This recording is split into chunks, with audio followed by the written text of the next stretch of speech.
নমস্কার, আমি অর্ণব। আশা করি আদর্শ হিন্দু হোটেলের প্রথম এবং দ্বিতীয় পর্ব আপনাদের সবারই শোনা হয়ে গেছে। আমাদের হাজারি ঠাকুরের পুঁজি কিন্তু বেশ বেড়ে গেছে।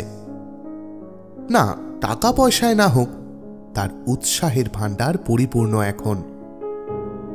আদর্শ হিন্দু হোটেল প্রতিষ্ঠা আর কতদিনের অপেক্ষা তবে? আসুন শুনে নিই বিভূতিভূষণ বন্দ্যোপাধ্যায় রচিত আদর্শ হিন্দু হোটেলের তৃতীয় পর্ব। দেখা যাক আজ কোনো উত্তর পাওয়া যায় কিনা।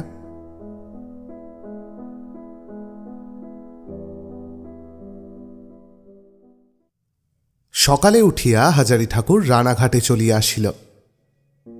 হোটেলে ঢুকবার আগে তাহার ভয় করিতে লাগিল। কর্তাবাবু এবং পদ্মজি তাহাকে কি না জানি বলে। একদিন কামাই করিবার জন্য কৈফিয়ত দিতে দিতে তাহার প্রাণ যাইবে। হইলও তাই। ঢুকিবার পথেই বসিয়া স্বয়ং বেচু চক্রবর্তী মশাই, খোদ কর্তা। হাজারিকে দেখিয়া হাতের হুঁকো নামাইয়া কড়া সুরে বলিলেন, কাল কোথায় ছিলে ঠাকুর? হাজারি মিথ্যা কথা বলিল না। বাড়িতে কাহারও অসুখ ইত্যাদি ধরনের বানানো মিথ্যে কথা সে কখনো বলে না। বলিল, আগে অনেকদিন পর বাড়ি গেলাম কর্তামশাই, ছেলে মেয়ে রয়েছে, তাই একটা দিন। না বলে কয়ে এভাবে হোটেল থেকে পালিয়ে যাওয়ার মানে কি? কার কাছে ছুটি নিয়ে গিয়েছিলে তুমি? এ কথার জবাব সে দিতে পারিল না। লুচি দিতে গিয়াছিল বাড়িতে, তাহা বলিতেও বাধে।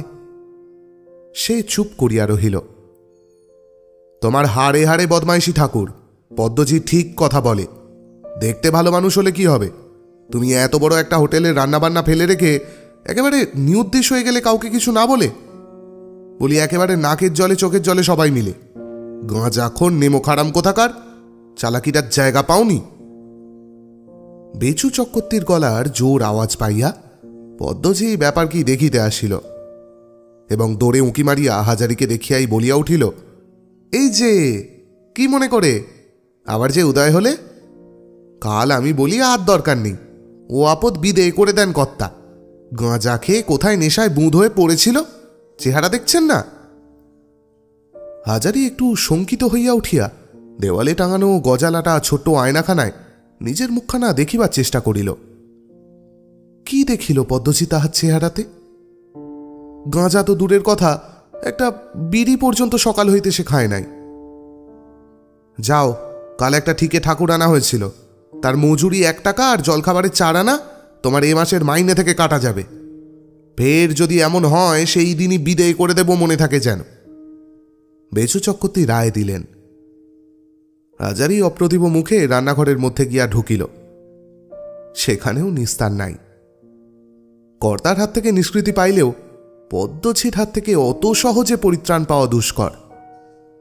পদ্মজি হাজারির পেছন পেছন রান্নাঘরে ঢুকিয়া বলিল, করবে না তো তোমার কাজ ওরা? কেন করবে? একা হাঁড়ি ঠেলো আজকে, যেমন বদমাইশ তার তেমনি। একা ওই বড় ডেকচি নামাও, ফ্যান গেল, ভাত বাড়ো খদ্দেরদের। কাল সব কাজ মুখ বুঝে ও ঠাকুর করেছে একা। নবাব পুত্তর গাঁজা খেয়ে কোথায় পড়ে আছেন, আর ওর জন্য খেটে মরবে সবাই। উড়ুচ্ছুড়ে মরুই পোড়া বামুন কোথাকার।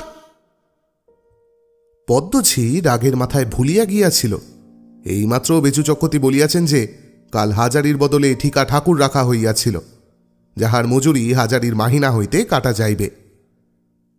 হাজারি অবাক হইয়া বলিল, একা কি রকম? এই তো ঠিকে ঠাকুর রাখা হয়েছে বললেন কর্তাবাবু। পদ্মজি সামলাইয়া লইবার চেষ্টা করিল। বলিল, হ্যাঁ হয়েছিল তো, হয়নি তো কি? কর্তামশাই কি মিথ্যে কথা বলেন তোমার কাছে? যদি নাই বা পাওয়া যেত ঠাকুর, তবে ও ঠাকুরকে তো একাই খাটতে হতো না।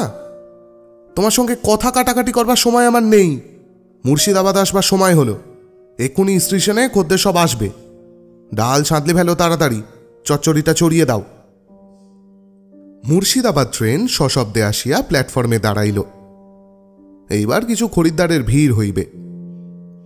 হাজারি ছোট ডেকচিটার মধ্যে হাতা ডুবাইয়া ডাল সাঁতলাইতেছে।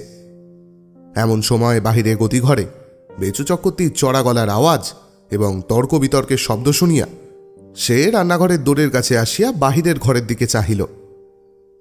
জ্যোতিষ ভট্টাচার্যের সঙ্গে কর্তামশায়ের কথা কাটাকাটি হইতেছে। জ্যোতিষ ভট্টাচার্য অনেক দিন হইতে তাহাদের খরিদ্দার। আগে আগে নগদ পয়সা দিয়া খাইয়া যাইত। আজ মাস 6 হইতে মাসিক হারে খায়। বয়স 50-52। ম্যালেরিয়া রোগীর মতো চেহারা। মাথা চুল প্রায় পাকিয়া গিয়াছে। রং পূর্বে ফর্সা ছিল, এখন পুড়িয়া আধকালো হইয়া আসিয়াছে প্রায়। পরনে ময়লা ধুতি, গায়ে লং ক্লথের ময়লা পাঞ্জাবি, পায়ে বিবর্ণ ক্যাম্বিসের জুতা। বেচু চক্রবর্তী বলিতেছেন, না, আপনি অন্য স্তর চেষ্টা করুন ভট্টাচার্য মশাই, আমি পারব না সোজা কথা। হোটেল খুলেছি 2 পয়সা রোজগারের চেষ্টায়, অন্য ছত্তর তো খুলিনি। জ্যোতিষ ভট্টাচার্য বলিতেছে, টাকার জন্য আপনি ভাববেন না চক্রবর্তী মশাই, এই কমাসের বাকি আমি একসঙ্গে দেব। না না মশাই, আপনি অন্য স্তর চেষ্টা করুন, যা গিয়েছে গিয়েছে, আর আপনাকে খাইয়ে আমি জড়াতে রাজি নই। জ্যোতিষ ভট্টাচার্য বেশ নরম সুরে বলিল, না না, যাবে কেন? বিলক্ষণ পাই পয়সা শোধ করে দেব, তবে পড়ে গিয়েছি একটু ফেরে কর্তামশাই। তা এই কটা দিন যেমন খাচ্ছি খেয়ে নি, সামনের মাসের পয়লা দোসরা। না মশাই, সামনের মাসে পয়লা দোসরার এখনো ঢের দেরি, ও সবার চলবে না, মাফ করবেন, আপনি অন্য স্তরে দেখুন। জ্যোতিষ ভট্টাচার্যের চেহারা দেখিয়া হাজারির মনে হইল লোকটা খুবই ক্ষুধার্ত। সকাল হইতে কিছুই খায় নাই। এত বেলায় না খাওয়াইয়া কর্তামশাই তাড়াইয়া দিতেছেন, কাজটা কি ভালো? হয়তো কিছু কষ্টে পড়িয়া থাকিবে, নতুবা দুমুঠা খাইবার জন্য লোকে এত খোসামত করে না। হাজারির ইচ্ছা হইল একবার সে বলে, কর্তামশাই আজ আমি খাবো না, কাল দেশে একটা নিমন্ত্রণ ছিল, খেয়ে শরীর খারাপ, আমার ভাতটা না হয় ভট্টাচার্য মশাই খেয়ে যান। কিন্তু কথাটা বলিলে কর্তামশাইয়ের অপমান করা হইবে, বিশেষ করিয়া পদ্ম তাহা হইলে তাহাকে আর আস্ত রাখিবে না। জ্যোতিষ ভট্টাচার্য শেষ পর্যন্ত না খাইয়া চলিয়া গেল। হাজারি ভাবিল, আহা, এত পুরনো খদ্দের, ওকে এক থালা ভাত দিলে কি ক্ষতি হতো হোটেলের? আমি যদি কখনো হোটেল করি, খেতে এলে কাউকে ফেরাবো না, এতে আমার হোটেল উঠে যায় আর থাকে। একে তো ভাত বেচে পয়সা, তার উপর খিদের সময় লোক ফেরাবো। ট্রেনের প্যাসেঞ্জার খরিদ্দারগণ আসিয়া পড়িয়াছে। খাইবার ঘরে বেশ ভিড়। মতিচাকর আজ 10-12টি লোক জুটাইয়া আনিয়াছে। পদ্ম আসিয়া বলিল, 10 থালা ভাত বাড়ো, 2 থালা নিরামিষি, আলুর ডালনা দিও। আধ ঘন্টা পরে মুর্শিদাবাদ ট্রেনের খরিদ্দার বিদায় হইলে অপ্রত্যাশিতভাবে বনগাঁয় ট্রেনের সময় কতগুলি লোক খাইতে আসিল। বেলা 1:30। এই সময় নতুন লোক প্রায় আসেই না। পদ্মঝি যখন হাঁকিল 5 থালা ভাত ঠাকুর, হাজারি তাহাকে ডাকিয়া চুপি চুপি বলিল, ডাল একেবারেই নেই, দুজনের মতো হবে কিনা। পদ্মঝি ডেকচির কাছে আসিয়া নিচু হইয়া দেখিয়া চাপা কণ্ঠে বলিল, হোমা, এ তো একেবারেই নেই বললেই হয়, এখন খদ্দেরদের খাওয়াবো কি দিয়ে? তোমার দোষ, যখন ডাল কমে আসছে, এখনো 2খানা তেরেন বাকি, তখন একটু ফ্যান মিশিয়ে সাঁতলে নিলে না কেন? কতবার বলে দেওয়া হয়েছে তোমাকে? ফ্যান আছে? হাজারি বলিল, আছে। আছে তো 2 বাটি দেও ডালে ফেলে, দিয়ে একটু নুন দিয়ে গরম করে নাও। হাঁ করে দেখছো কি? হাজারি এ ধরনের কাজ কখনো করে নাই, করিতে তাহার বাঁধে। সে সত্যই ভালো রাঁধুনি। ইচ্ছা করিয়া হাতের ভালো রান্নাটা নষ্ট করিতে বা এভাবে খদ্দের ঠকাইতে তাহার মন সরে না। কিন্তু পদ্মঝির হুকুম না মানিয়া উপায় কি? বাধ্য হইয়া ডালে ফ্যান মিশাইয়া খরিদ্দারদের বিদায় করিতে হইল। ছুটি পাইল সেদিন প্রায় বেলা 2:30টায়। একটুখানি গড়াইয়া লইয়া রোদ একটু পড়িয়া আসিলে সে চূর্ণী নদীর তীরে তাহার অভ্যাস মতো বেড়াইতে চলিল। আজ কদিন নদীর ধারে যায় নাই, আর সেই পরিচিত নির্জন নিমগাছটার তলায় বসিয়া গাছের গুড়ি ঠেস দিয়া ওপারের খেয়াঘাটের দিকে এবং শান্তিপুরে যাইবার রাস্তার দিকে চাহিয়া থাকে নাই। বেশ লাগে জায়গাটা। আর ওখানে গিয়া বসিলেই হাজারির মাথায় হোটেল সংক্রান্ত নানা রকম নতুন কথা আসে। অন্য কোথাও তেমন হয় না। আজ জায়গাটাতে গিয়া বসিতেই হাজারির প্রথম মনে হইল হোটেল চলে রান্নার গুণে। যাহারা পয়সা দিয়া খাইতে আসিবে তাহারা চায় ভালো জিনিস খাইতে, ফ্যান মিশানো ডাল খাইতে তারা আসে না।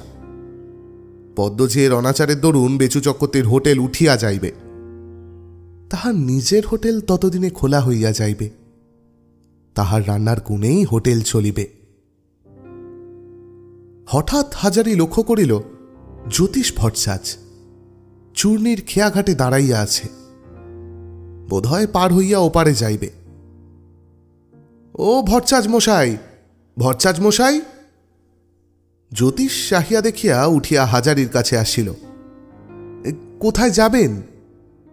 যাচ্ছি একটু ফুলে নাবলা, আমার ভাইরা ভাই থাকে তারই ওখানে। দেখলে তো হাজারি তোমাদের চক্রবর্তী মশাইয়ের কাণ্ডটা। বলি টাকা কি আমি দিতাম না? দুপুরবেলা না খাইয়া বলে কিনা অন্য জায়গায় চেষ্টা করুন গিয়ে।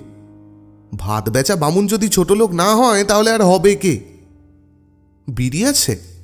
দাও তো একটা। হাজারির নিকট হইতে বিড়ি লইয়া ধরাইয়া বলিল, 200 ঝাঁটা মারি শহরের মাথায়, আমি আর থাকছি নে, যাচ্ছি ফুলে নাবলা। আমার বড় ভাইরা ভাই পার্বতী চক্রবর্তী সেখানে একজন নাম করা লোক। পার্বতী দাদা একবার বলেছিল ওদের জমিদারি কাছারিতে একটা চাকরি করে দেবে। পাল চৌধুরীদের জমিদারি, মস্ত কাছারি, সেখানেই যাচ্ছি, একটা হিললে হয়েই যাবে।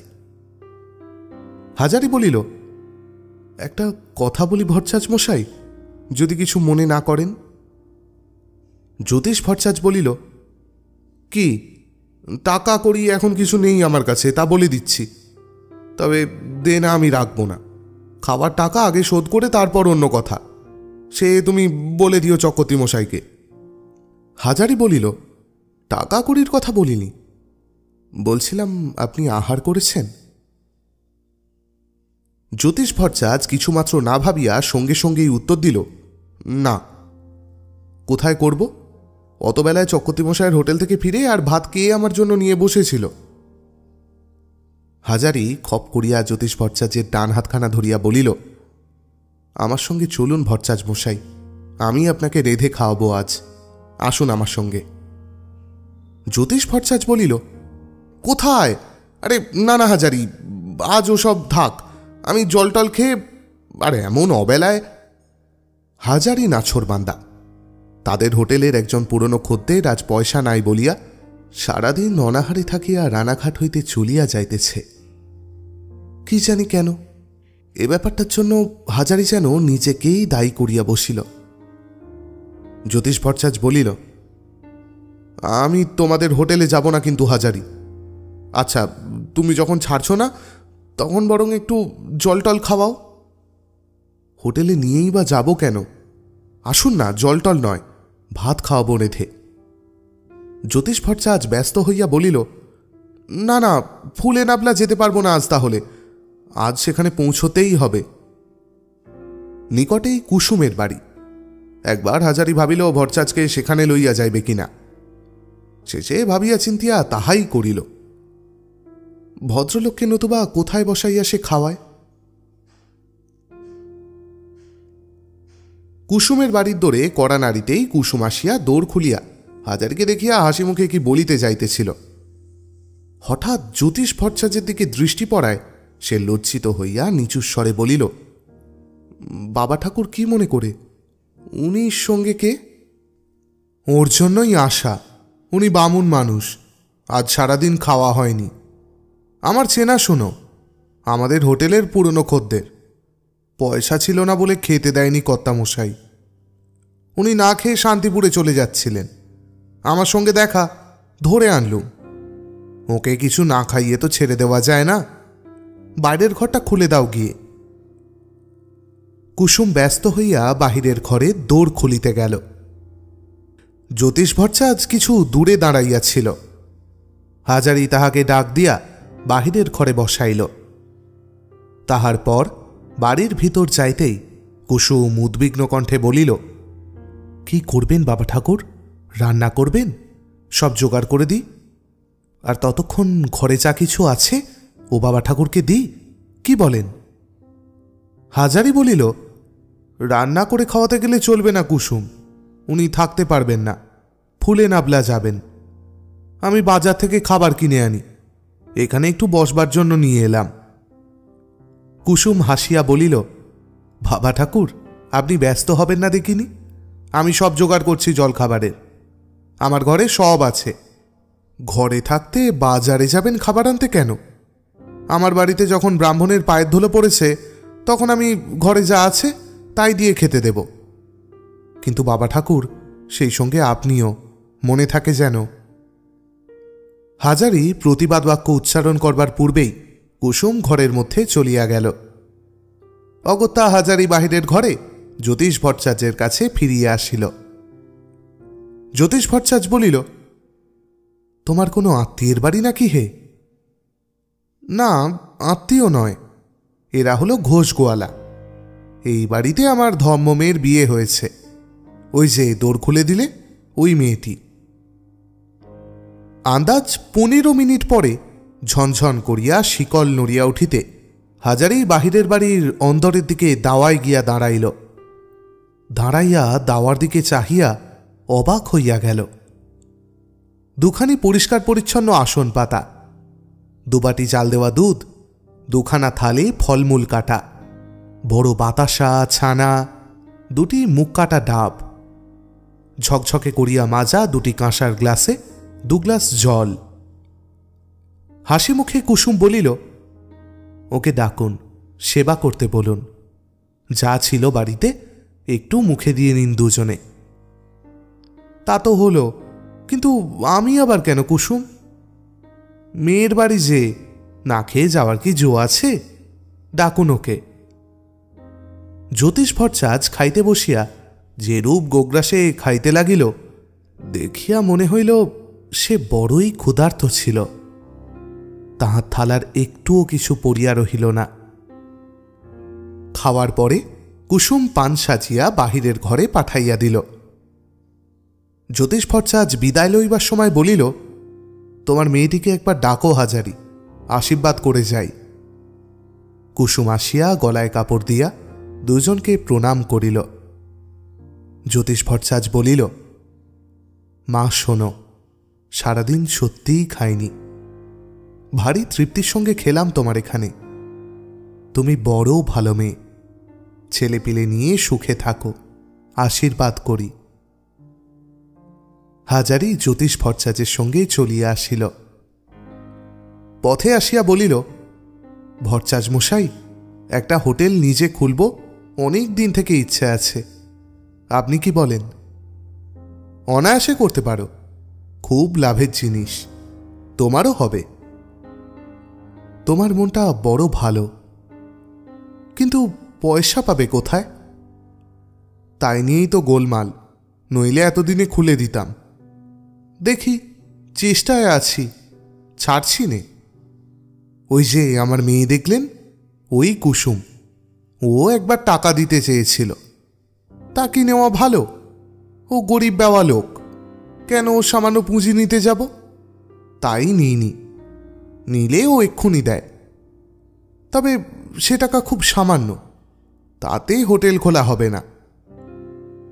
জ্যোতিষ ভট্টাচার্য চূর্ণীর খেয়ার ধারে আসিয়া বলিল, আচ্ছা চলি হাজারি, তুমি হোটেল খুললে তোমার হোটেলে আমি বাঁধা খদ্দের থাকব, সে তুমি ধরে নিতে পারো।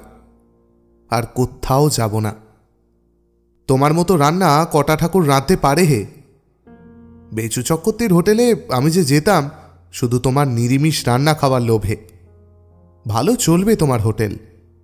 এদিগরে তোমার মতো রাঁধতে পারে না কেউ, এই আমি বলে যাচ্ছি। জ্যোতিষ ভট্টাচার্য তো চলিয়া গেল, কিন্তু হাজারির মনে তাহার শেষ কথাগুলো একটা খুব বড় বল ও প্রেরণা দিয়ে গেল। সে জানে তাহার হাতের রান্না ভালো, কিন্তু খরিদ্দারের মুখে সে কথা শুনিলে তবেই না তৃপ্তি। ক্ষুধার্ত ব্রাহ্মণকে খাওয়াইয়াছিল বটে, কিন্তু সে যাইবার সময় যাহা দিয়া গেল, হাজারির মনের আনন্দ ও উৎসাহের দিক থেকে দেখিতে গেলে তাহা খুব মূল্যবান ও সার্থক প্রতিদান। হাজারি যখন হোটেলে ফিরিল তখন বেলা বেশি নাই। রতন ঠাকুর ডাল ভাত চাপাইয়া দিয়াছে, মতি চাকর বা পদ্মজি কেহই নাই। গদির ঘরে বেচু চক্রবর্তী কাহাদের সঙ্গে কথাবার্তা বলিতেছিল। হোটেলের রান্নাঘরে ঢুকিলে কিন্তু হাজারির মনে নতুন করে বলের সঞ্চার হয়। বরং ছুটি পাইয়া বাহিরে গেলেই যত দুর্ভাবনা আসিয়া জোটে। প্রকাণ্ড উনুনের ওপর ফুটন্ত ডেকচির সামনে বসিয়া হাজারি নিজেকে বিজয়ী বীরের মতো কল্পনা করে। তখন না মনে থাকে কুসুমের কথা, না মনে থাকে অন্য কিছু। অবসাদ আসে কাজ হাতে না থাকিলে, সে বরাবর দেখিয়া আসিতেছে। ইতিমধ্যে রতন ঠাকুর ফিরিল। হাজারিকে চুপি চুপি বলিল, একটি কথা আছে। আমার দেশের একজন লোক এসেছে, আমার কাছ থেকে চাকরি খুঁজবে। বড় গরিব, তাকে বিনে টিকিটে খাওয়ার ঘরে ঢুকিয়ে খেতে দিতে হবে। তোমার যদি মত হয় তবে তাকে বলি। হাজারি বলিল, নিয়ে এসো, আর কি, গরিব মানুষ খাবে, আমার কোনো অমত নেই। রতন ঠাকুর খুব খুশি হইয়া চলিয়া গেল। রাত্রে তাহার লোক যখন খেতে আসিল, রতন ঠাকুর হাজারিকে ডাকিয়া ইঙ্গিতে লোকটাকে চিনাইয়া দিতে হাজারি পরিতোষ করিয়া তাহাকে খাওয়াইল। পদ্মঝির অত্যন্ত সতর্ক দৃষ্টি এড়াইয়া লোকটা বিনা টিকিটে খাইয়া চলিয়া গেল। কেহ কিছু ধরিতেও পারিল না। এই রকম চলিল 1-8 দিন নয়, 10-12 দিন। একদিন আবার তাহার অন্য এক সঙ্গী জুটাইয়া আনিয়াছে, তাহাকেও বিনামূল্যে খাইতে দিতে হইল। ব্যাপারটি সামান্য, হাজারি কিন্তু একটা প্রকাণ্ড শিক্ষা পাইল ইহা হইতে। এত সতর্ক ব্যবস্থার মধ্যেও চুরি তো বেশ চলে। বেচু চক্রবর্তীর টিকিট ও পয়সাতে ঠিক মিল আছে, সুতরাং তার দিক দিয়া সন্দেহের কোনো কারণ নাই। পদ্মঝি যে পদ্মঝি, সে পর্যন্ত বিন্দু বিসর্গ জানিল না ব্যাপারটা। ভাত তরকারির কিছু মাপ থাকে না যে কম পড়িবে, সুতরাং কে ধরিতেছে? কেন, এই ধরনের চুরি ধরবার উপায় কি নাই কোনো? কয়দিন ধরিয়া হাজারি চূর্ণির ঘাটে নির্জনে বসিয়া শুধু এই কথা ভাবে। ঠাকুরে ঠাকুরে ষড়যন্ত্র করিয়া যদি বাহিরের লোক ঢুকাইয়া খাওয়ায়, তবে সে চুরি ধরিবার উপায় কি? অনেক ভাবিয়া উপায় তাহার মাথায় আসিল একদিন বিকালে। থালায় নম্বর দেওয়া যদি থাকে আর টিকিটের নম্বরের সঙ্গে যদি তার মিল থাকে, তবে থালা এঁটো হইলেই ধরা পড়িবে অমুক নম্বরের থালার খদ্দের বিনা টিকিটে খাইয়াছে নাকি পয়সা দিয়া খাইয়াছে। মাঝে মাঝে তদারক করিলেই জিনিসটা ধরা পড়িবে। তাছাড়া থালা মাজিবার সময় ঝি বা চাকরের নিকট হইতে এঁটো থালার নম্বরগুলি জানিয়া লইলেই হইবে। হাজারি খুব খুশি হইল, ঠিক বাহির করিয়াছে বটে। একটা ফাঁক অবশ্যই আছে, সেও জানে যদি কলা পাতায় খাইতে দেওয়া হয়। যদি বিনা নম্বরী থালা সেই লোকটা বাহির হইতে আনে, তাহাতেও নিস্তার নাই, কারণ ঝি চাকরের চোখে তখনই ধরা পড়িবে। এঁটো থালা সেই লোকটা কিছু মাজিতে বসিতে পারে না হোটেলের মধ্যেই। কলার পাতায় কেউ খাইতেছে, ইহা চোখে পড়িলে তখনই ঝি চাকরে সন্দেহ করিবে বলিয়া হঠাৎ কেহ সাহস করিবে না কাহাকেও পাতায় ভাত দিতে। 200-250 টাকা যদি জোগাড় করা যায়, তবে এই রেলবাজারেই আপাতত হোটেল খুলিয়া দেওয়া যায়। টাকা দেয় কে? জ্যোতিষ ভট্টাচার্যের কথা তাহার মনে পড়িল। বেচারি বড় কষ্টে পড়িয়াছে। শেষে কিনা ভাইরাবাইয়ের বাড়ি চলিয়াছে আশ্রয় প্রার্থনা করিতে। লোকে কি সোজা কষ্ট পাইলে তবে কুটুম্বস্থানে যায় চাকরি রুমেদার হইয়া? যদি সে হোটেল খোলে, জ্যোতিষ ভট্টাচার্যকে আনিয়া রাখিবে। বৃদ্ধ মানুষ, 2টি করিয়া খাইতে পারিবে, আর কিছু হাত খরচ মিলিবে। ইহার বেশি তাহার আর কিসেরই বা দরকার। প্রতিদিনের মতো আজও বেলা পড়িয়া আসিল। গত 2 বৎসর যেরূপ হইয়া আসিতেছে, সেই একই ঘোড়ানিম গাছ, সেই একই চূর্ণির খেয়া ঘাট, পালেদের সেই একই কয়লার ডিপোতে মোটে ও সরকারবাবুর সঙ্গে ঝগড়া চলিতেছে। সবই পুরাতন। দিন যায়, কিন্তু তাহার স্বাদ পূর্ণ হইবার তো কোনো লক্ষণই দেখা যাইতেছে না। বরং দিন দিন আরও ক্রমে অবস্থা খারাপের দিকেই চলিয়াছে। সামান্য মাইনে হোটেলের, কি হইবে ইহাতে? বাড়িতে টেবিকে একখানা ভালো শখের কাপড় কিনিয়া দেওয়া যায় না, পেট পুড়িয়া খাইতে দেওয়া যায় না। টেপির মা গরিব ঘরের মেয়ে, যেমন বাপের বাড়িতে কখনো সুখের মুখ দেখে নাই, স্বামীর ঘরে আসিয়াও তাই। সংসারে গভীর খাটুনি খাটিয়া ছেলে মেয়ে মানুষ করিতেছে। মুখ ফুটিয়া কোনোদিন স্বামীর কাছে কোনো আদর আবদার করে নাই। ছেঁড়া কাপড় সেলাই করিয়া পরিতেছে। নিজে আধপেটা খাইয়া ছেলে মেয়েদের জন্য দুমুঠা বেশি ভাত জল দিয়া রাখিয়া দিতেছে হাঁড়িতে, তাহারা সকালবেলায় খাইবে। কখনো কোনোদিন সেজন্য বিরক্তি প্রকাশ করে নাই, অদৃষ্টকে নিন্দা করে নাই। হাজারি সব বোঝে, তাই তো সে আজকাল সর্বদা এক মনে উপায় চিন্তা করে, কি করিয়া সংসারের উন্নতি করা যায়। চকতি মশায়ের হোটেলে রাঁধুনি বৃদ্ধি করিলে কখনো যে উন্নতি করা যাইবে না, আর পদ্মঝির ঝাঁটা খাইয়া মাঝে পড়িয়া হাড় কালি হইয়া যাইবে। ভগবান যদি দিন দেন, তবে তাহার আজীবনের সংকল্প সে কার্যে পরিণত করিবে, হোটেল একখানা খুলিবে। কুসুমের সঙ্গে এই যে আলাপ হইয়াছে, হাজারি এটাকে পরম সৌভাগ্য বলিয়া মনে করে। কুসুম চমৎকার মেয়ে। প্রবাস জীবনে কুসুমের সহচর্য, তাহার মধুর ব্যবহার, হোক না সে গোয়ালার মেয়ে, কিন্তু বড় ভালো লাগে। আরও ভালো লাগে এই জন্য যে ঠিক কুসুমের মতো স্নেহপ্রবণ কোনো আত্মীয়া মেয়ের সংস্পর্শে সে কখনো আসে নাই। অনেকখানি নির্ভর করা যায় কুসুমের ওপর, সব বিষয়ে নির্ভর করা যায়। মনে হয় এ কাজের ভার কুসুমের ওপর দিয়া নিশ্চিন্ত হওয়া যায়। সে প্রতারণা করিবে তো নাই, বরং প্রাণপণে যত্নে কাজ উদ্ধার করিবার চেষ্টা করিবে, যেমন আপনার লোকে করিয়া থাকে। হাজারি যদি নিজের দিন ফিরাইতে পারে, তবে কুসুমের দিনও সে অমন রাখিবে না।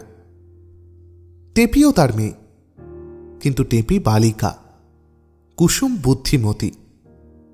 ও যেন তার বড় মেয়ে, যে বাপের দুঃখ কষ্ট সব বোঝে এবং বুঝিয়া তাহা দূর করিবার চেষ্টা করে, মন প্রাণ দিয়া চেষ্টা করে। মেয়েও বটে, বন্ধুও বটে। সকালে সেদিন রতন ঠাকুর আসছিল না। পদ্মঝি আসিয়া বলিল, ও ঠাকুর আজ আর আসবে না, কাল বলে গিয়েছে। তরকারিগুলো তুমি কুটে নাও, নিয়ে রান্না চাপিয়ে দাও, আমি আজ দিচ্ছি। হাজারি প্রমাদ গণিল, আজ হাটবার, দুপুরে অন্তত 100-150 হাটুরে খরিদ্দার হইবে। এক হাতে তাহাদের রান্না করা এবং খাওয়ানো সোজা কথা নয়। পদ্মঝিয়ের কথা মতো সে বটি পাতিয়া তরকারি কুটিতে বসিয়া গেল। বেলা 8:30টার সময় সবে ডাল ভাত নামিয়েছে, এমন সময় একজন খরিদ্দার টিকিট লইয়া খাইতে আসিল। হাজারি বলিল, আগে বাবু, সবে ডাল ভাত নেমেছে, কি দিয়ে খাবেন? লোকটি রাগিয়া বলিল, 9টা বেজেছে, মোটে ডাল ভাত? কিরকম ঠাকুর তুমি? যদু মারুজ্যের হোটেলে এতক্ষণে 3 তরকারি হয়ে গিয়েছে, এই রকম করলেই তোমাদের হোটেল চলেছে। হাজারি বলিল, 9টা তো বাজেনি বাবু, 8:30। লোকটার মেজাজ রুক্ষ ধরনের। বলিল, আমি বলছি 9টা, তুমি বলছো 8:30। আবার মুখে মুখে তর্ক, আমি ঘড়ি দেখতে জানি না। সে কথা তো হয়নি বাবু, ঘড়ি দেখতে কেন জানবেন না? আপনারা বড় লোক। কিন্তু 9টা বাজলে কৃষ্ণনগরের গাড়ি আসে, সে গাড়ি তো এখনো আসেনি। আবার তর্ক, এক চড় মারব গালে। বোধ হয় লোকটা মারিয়াই বসিত। ঠিক সময় পদ্মঝি গোলমাল শুনিয়া ঘরের মধ্যে ঢুকিয়া বলিল, কি হয়েছে বাবু? লোকটা পদ্মঝিয়ের দিকে ফিরিয়া বলিল, তোমাদের এই অসভ্য ঠাকুরটা আমার সঙ্গে মুখে মুখে তর্ক করছে, জানো? জানো আর হোটেলে রাঁধুনিগিরি করতে এসে আবার লম্বা লম্বা কথা। আজ দিতাম তোমাকে এক চোর কষিয়ে, টের পেতে তুমি মজা। পদ্মজি বলিল, যাক বাবু, আপনি ক্ষমা দেন, ওর কথায় চড়লে কি চলে? আসুন, আপনি খাবেন এখানে। খাবো কি? তোমাদের ঠাকুর বলছে এখনো কিছু রান্না হয়নি, তাই বলতে গেলাম তো আমার সঙ্গে তক্ক। রান্না হয়নি তো টিকিট বিক্রি করছিলে কেন তোমরা? দেখাবো তোমাদের মজা, যত বদমায়ের সব। পদ্মজি ঝাঁঝের সহিত বলিল, ঠাকুর, তুমি কি রকম মানুষ? বাবুর সঙ্গে মুখোমুখি তক্ক করার তোমার কি দরকার ছিল? রান্না কেনই বা হয় না? যা হয়েছে তাই দিয়ে ভাত দাও আর মাছ ভেজে দাও। যান বাবু, আপনি গিয়ে বসুন। খানিক পরে লোকটা খাওয়া ফেলিয়া বলিল, মাছটা একেবারে পচা। রামো রামো, কেন মতে এ হোটেলে খেতে এসেছিলুম? ছি ছি, এ ঠাকুর, এদিকে এসো। পদ্মজি হাঁ হাঁ করিয়া ছুটিয়া আসিয়া বলিল, কি হয়েছে বাবু, কি হয়েছে? কি হয়েছে? যত সব ন্যাকামি। মাছ একেবারে পচা? লোকজনকে মারবার মতলব না তোমাদের? আজই রিপোর্ট করে দিচ্ছি তোমাদের নামে। রিপোর্টের কথা শুনিয়া পদ্মজির মুখ শুকাইয়া গেল। সে তাড়াতাড়ি বলিল, বাবু, আপনার পায়ে পড়ি, বসুন, না খেয়ে উঠবেন না, আমি দই এনে দিচ্ছি। একদিন যা হয়ে গিয়েছে ক্ষমাগেন্না করে দিন বড়বাবু। সে তাড়াতাড়ি দই ও বাতাসা আনিয়া দিল। লোকটি খাইয়া উঠিয়া যাইবার সময় বেচু চক্রবর্তী বিনীত সুরে নিতান্ত কাছুমাছু হইয়া বলিল, বাবু, একটা কথা আছে। আপনার টিকিটের পয়সা তো নিতে পারিনে, আপনার খাওয়াই হলো না। পয়সা কন আপনি নিয়ে যান। লোকটা বলিল, না না থাক, পয়সা দিতে হবে না ফেরত, কিন্তু এরকম যেন আর কখনো না হয়। বেচু চক্রবর্তী জোর করিয়া লোকটার হাতে পয়সা কয়েকানা গুজিয়া দিল। একটু পরে গদির ঘরে হাজারি ঠাকুরের ডাক পড়িল। হাজারি গিয়া দেখিল সেখানে পদ্মজি দাঁড়াইয়া আছে। বেচু চক্রবর্তী বলিল, ঠাকুর, খদ্দেরদের সঙ্গে ঝগড়া করতে কতদিন শিখেছ? হাজারি অবাক হইয়া বলিল, ঝগড়া? কার সঙ্গে ঝগড়া করলাম বাবু? পদ্মজি বলিল, ঝগড়া করছিলে না তুমি ওই বাবুর সঙ্গে? সে মুখে মুখে তক্ক কি? বাবু তো চড় মারবেনি, আমি গিয়ে না পড়লে দিত কষিয়ে দু চার ঘা। আগে কি বলেছ না বলেছ আমি শুনিনি, গিয়ে দেখি বাবু রেগে লাল হয়ে গিয়েছেন। ওর কি কাণ্ডজ্ঞান আছে? তখনও সমারে ঝগড়া চালাচ্ছে। বেচু চক্রবর্তী বলিল, খদ্দের যাই বলুক না কেন, শুনে যেতে হবে। এ তুমি বুড়ো হয়ে মরতে চললে, আজও শিখলে না তুমি? বাবু, আপনি শুনে বিচার করুন, ঝগড়া আমি করিনি। উনি বললেন 9টা বেজেছে, আমি বললাম 8:30 বেজেছে। এই উনি আমায় বললেন, আমি কি ঘড়ি দেখতে জানি নে? পদ্মজি বলিল, তোমার সব মিছে কথা ঠাকুর, ও কথায় কখনো ভদ্রলোকে চটে না। তুমি বেয়াদবের মতো তক্ক করেছ, তাই বাবু চটে গিয়েছেন। আমি গিয়ে সকর্ণে শুনেছি তুমি যা বলছো। অবশ্য এখানে পদ্মজির উক্তির সত্যতা সম্বন্ধে কোনো প্রশ্নই চলিতে পারে না, এ কথা হাজারি ভালো করিয়াই জানিত। বেচু চক্রবর্তী মহাশয় কাহারও কথা শুনিবেন না। পদ্মজি যাহা বলিবে তাহাই ধ্রুব সত্য বলিয়া মানিয়া লইবেন। সে অগত্যা চুপ করিয়া রহিল। বেচু চক্রবর্তী বলিল, পচা মাছ কে এনেছিল? হাজারি উত্তর দেওয়ার পূর্বেই পদ্মজি বলিল, ওই গিয়েছিল বাজারে, ওই এনেছে। হাজারি বিস্ময়ে কাঠ হইয়া গেল। কি স্বপ্নে সে মিথ্যে কথা!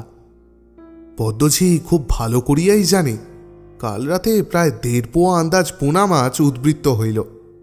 পদ্মজিই তাহাকে বলিয়াছিল মাছগুলি ঢাকা রাখিতে এবং পরদিন কড়া করিয়া আর একবার ভাজিয়া লইয়া মাছের ঝাল করিতে। তা হইলেই খদ্দের টের পাইবে না যে মাছটা বাসি। বাসি মাছ ভাজা সে খরিদ্দারকে দিতে যায় নাই, পদ্মজি নিজেই ভাজা মাছ দিবার কথা বলিয়াছিল। কিন্তু এসব কথা বেচু চক্রবর্তীকে বলিয়া কোনো লাভ নাই। বেচু চক্রবর্তী বলিল, তোমার 8 আনা জরিমানা হইল, মাইনের সময় কাটা যাবে, যাও। হাজারি রান্নাঘরে ফিরিয়া আসিল, কিন্তু তাহার চোখ দিয়া যেন জল বাহির হইয়া আসিতে চাহিতেছিল। কি অসহ্য অবিচার! সে বাজারে গিয়াছিল ইহা সত্য, মাছ কিনিয়াছিল তাহাও সত্য, কিন্তু সে মাছ পচা নয়, সে মাছ খরিদ্দারের পাতে দেওয়াই হয় নাই। অথচ পদ্মছি দিব্য তাহার ঘাড়ে সব দোষ চাপাইয়া দিল, আর সেই মিথ্যা অপরাধে তাহার হইল জরিমানা। পদ্মদিদি তাহার সঙ্গে যে কেন এমন করিয়া লাগে, কি করিয়াছে সে পদ্মদিদির? রতন ঠাকুর আজ নাই, খাটুনি সবই তাহার ওপর। ৮-১০ জন লোক ইতিমধ্যে টিকিট কিনিয়া খাবার ঘরে ঢুকিল, চাকরে জায়গা করিয়া দিল। হাজারি তাড়াতাড়ি আলু ভাজিয়া ইহাদের ভাত দিল। তাহারা খুব গোলমাল করিতে লাগিল, শুধু আলু ভাজা ডাল দিয়া খাওয়া যায়? ইহারা সকলেই রেলের যাত্রী। স্টেশন হইতে তাহাদের হোটেলের চাকর বলিয়া আনিয়াছে যে একমাত্র তাহাদেরই হোটেলে এত সকালে সব হইয়া গিয়াছে, মাছের ঝোল, অম্বল পর্যন্ত। এখন দেখা যাইতেছে যে ডাল আর আলু ভাজা ছাড়া আর কিছুই হয় নাই। এ কি অন্যায়? ইত্যাদি। পদ্মজি দরজার কাছে মুখ বাড়াইয়া বলিল, ও ঠাকুর, দাও না মাছ ভেজে, বাবুরা বলছেন শুনতে পাচ্ছ না? বাবুরা খাবেন কি দিয়ে? অর্থাৎ সেই পচা মাছ ভাজা আবার দাও। আজকার মাছ এখনো কোটা হয় নাই, পদ্ম তাহা জানে। হাজারি ঠাকুর কিন্তু পচা মাছ আর খরিদ্দারদের পাতে দিবে না। সে বলিল, ভাজা মাছ আর নাই, যা ছিল ফুরিয়ে গিয়েছে। পদ্মজি বলিল, তবে একটু বসুন বাপুরা, একখানা তরকারি করে দিচ্ছে, বসুন আপনারা, উঠবেন না। শিক্ষামতো মতি চাকর আসিয়া বলিল, ও ঠাকুর, বনগাঁয়ের গাড়ি আসবার যে সময় হলো, রান্নাবান্না কিছু হলো না এখনো? ঘণ্টা পড়ে গিয়েছে যে। খরিদ্দাররা ব্যস্ত সমস্ত হইয়া উঠিল। ইহারাও গাড়িতে কৃষ্ণনগরে যাইবে। একজন বলিল, ঘণ্টা পড়ে গিয়েছে? মতি চাকর বলিল, হ্যাঁ বাবু, অনেকক্ষণ, গাড়ি গাংনাপুর ছেড়েছে, এই এলো বলে। মাছ ভাজা খাওয়া মাথায় থাকুক, তাহারা তাড়াতাড়ি উঠিতে পারিলে বাঁচে। গাড়ি ফেল হইয়া গেলে অনেকক্ষণ আর গাড়ি নাই। পদ্মজি বলিল, আহা হা, উঠবেন না বাবুরা, ধীরে সুস্থে খান। মাছ ভেজে দাও ঠাকুর, আমি তাড়াতাড়ি কুটে দিচ্ছি, বসুন বাবুরা। খরিদ্দাররা উঠিয়া পড়িল। ধীরভাবে বসিয়া খাওয়া তাহাদের পক্ষে সম্ভব নয়। তাহারা চলিয়া যাইতেই পদ্মজি বলিল, যাক, এইবার মাছগুলো কুটি। এত সকালে কোন হোটেলে রান্না হয়েছে? 6খানা মাছের গাদা বেঁচে গেল। এই জুয়া চুরিগুলো হাজারি পছন্দ করে না, শুধু এখানে বলিয়া নয়, রেলবাজারের সব হোটেলেই এই ব্যাপার সে দেখিয়া আসিতেছে। খরিদ্দারকে খাওয়াইতে বসাইয়া দিয়া বলে, বাবু, গাড়ির ঘণ্টা পড়ে গেল। খরিদ্দার আধপেটা খাইয়া উঠিয়া যায়। হোটেলের লাভ। ছি, ন্যায্য পয়সা গুনিয়া লইয়া এই কি রকম জুয়া চুরি! হাজারি ঠাকুর এত দিন এখানে কাজ করিতেছে, কখনো মুখ দিয়া এ কথা বাহির করে নাই যে ট্রেনের সময় হইয়া গেল। অনেক সময় ট্রেনের সময় না হইলেও ইহারা মিথ্যা করিয়া ধোঁয়া তুলিয়া দেয়, যাহাতে খরিদ্দার ব্যস্ত হইয়া পড়ে। অধিকাংশই পাড়াগেঁয়ে লোক, রেলের টাইম টেবিল মুখস্থ করিয়া তাহাতে বসে নাই। ইহাতে ধাঁধা লাগাইয়া দেওয়া কঠিন কাজ নয়। মতি চাকরকে শিখানো আছে, সে সময় বুঝিয়া রেলগাড়ির ধোঁয়া তুলিয়া দিবে। আজ 5 বছর হাজারি দেখিয়া আসিতেছে এই ব্যাপার।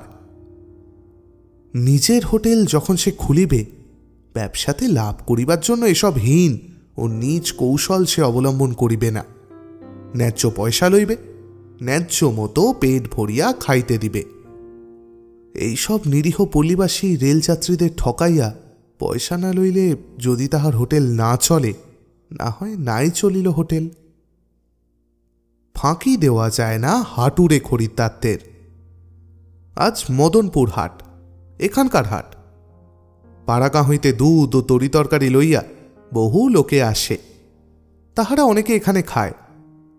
বারবার যাতায়াত করিয়া তাহারা চালাক হইয়া গিয়াছে। মতি চাকর প্রথম প্রথম দু একবার ইহাদের ওপর কৌশল খাটাইতে গিয়া বেকুব বনিয়াছে। তাহারা বলে, হোক হোক গাড়ির ঘণ্টা, লাও তুমি, না হয় পরের গাড়িটায় যাব। তা বলে সারাদিন খাটবার পরে ভাত ফেলে তো উঠতে পারি নে, হ্যাঁদের লিয়ে এসো আর 2 হাতা ডাল। ও ঠাকুর। হাটুরে লোকজন খাইতে আসিতে আরম্ভ করিল। বেলা 1টা।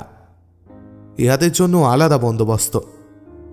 ইহারা চাষা লোক, খায় খুব বেশি। তাছাড়া খুব শৌখিন রকমের খাদ্য না পাইলেও ইহাদের কোনো ক্ষতি নাই, কিন্তু পেট ভরা চাই। সাধারণ বাবু খরিদ্দারদের জন্য যে চাল রান্না হয় ইহাদের সে চাল নয়। মোটা নাগড়া চালের ভাত ইহাদের জন্য বরাদ্দ, ফ্যান মেশানো ডাল আর একটা চচ্চড়ি। ইহাদের সাধারণত দেওয়া হয় চিংড়ি মাছ বা কুঁচা মাছ। পোনা মাছ ইহাদের দিয়া পারা যায় না। কুচো চিংড়ি কিছু বেশি দিতেও গায়ে লাগে না। ইহাদের মধ্যে অনেক সময় হাজারি নিজের গ্রামের লোকেও থাকে, তাহাদের মুখে বাড়ির খবর পাওয়া যায়। কিন্তু আজ তাহার স্বগ্রাম থেকে কেহ আসে নাই। রতন ঠাকুর নাই। একা হাতে এতগুলো লোকের রান্না ও পরিবেশন করিয়া হাজারি নিতান্ত ক্লান্ত দেহে যখন খাইতে বসিবার জোগাড় করিতেছে, তখন বেলা 3টার কম নয়। পদ্মঝি অনেকক্ষণ পূর্বেই থালায় ভাত বাড়িয়া লইয়া চলিয়া গিয়াছে। বেচু চক্রতি গতিতে বসিয়া এবেলার ক্যাশ মিলাইতেছেন। এই সময়ে পাশের হোটেলের বংশীধর ঠাকুর আসিয়া বলিল, ও ভাই হাজারি, 2টো ভাত হবে? বংশীধর মেদিনীপুর জেলার লোক, তবে বহুকাল রানাঘাটে থাকায় কথায় বিশেষ কোনো টান লক্ষ্য করা যায় না। সে বলিল, আমার এক ভাগ্নে এসেছে হঠাৎ, এখন এই 3টের গাড়িতে। আজ হাটবার, হাটুরে খদ্দেরদের দল সব খেয়ে গিয়েছে, আমাদের খাওয়াও চুকেছে। তাই বলি দেখে আসি যদি। হাজারি বলিল, হ্যাঁ হ্যাঁ পাঠিয়ে দাও গিয়ে, ভাত যা আছে খুব হয়ে যাবে। বংশীধরের ভাগিনেও আসিল। চমৎকার চেহারা, 18-19-এর বেশি বয়স নয়। তাহাকে আসন করিয়া ভাত দিতে গিয়া হাজারি দেখিল, ডেকচিতে যা ভাত আছে তাহাতে দুজনের কোলায় না। বংশীধরের ভাগিনেওটি পল্লীগ্রামের স্বাস্থ্যবান ছেলে, নিশ্চয়ই 2টি ভাত বেশি খায়। তাহারই পেট ভরিবে কিনা সন্দেহ। হাজারি উহাকেই সবগুলি ভাত বাড়িয়া দিল। ডাল তরকারি যাহা ছিল তাহাও দিল। সে খাইতে খাইতে বলিল, মাছ নেই? না বাবা, মাছ সব ফুরিয়ে গিয়েছে।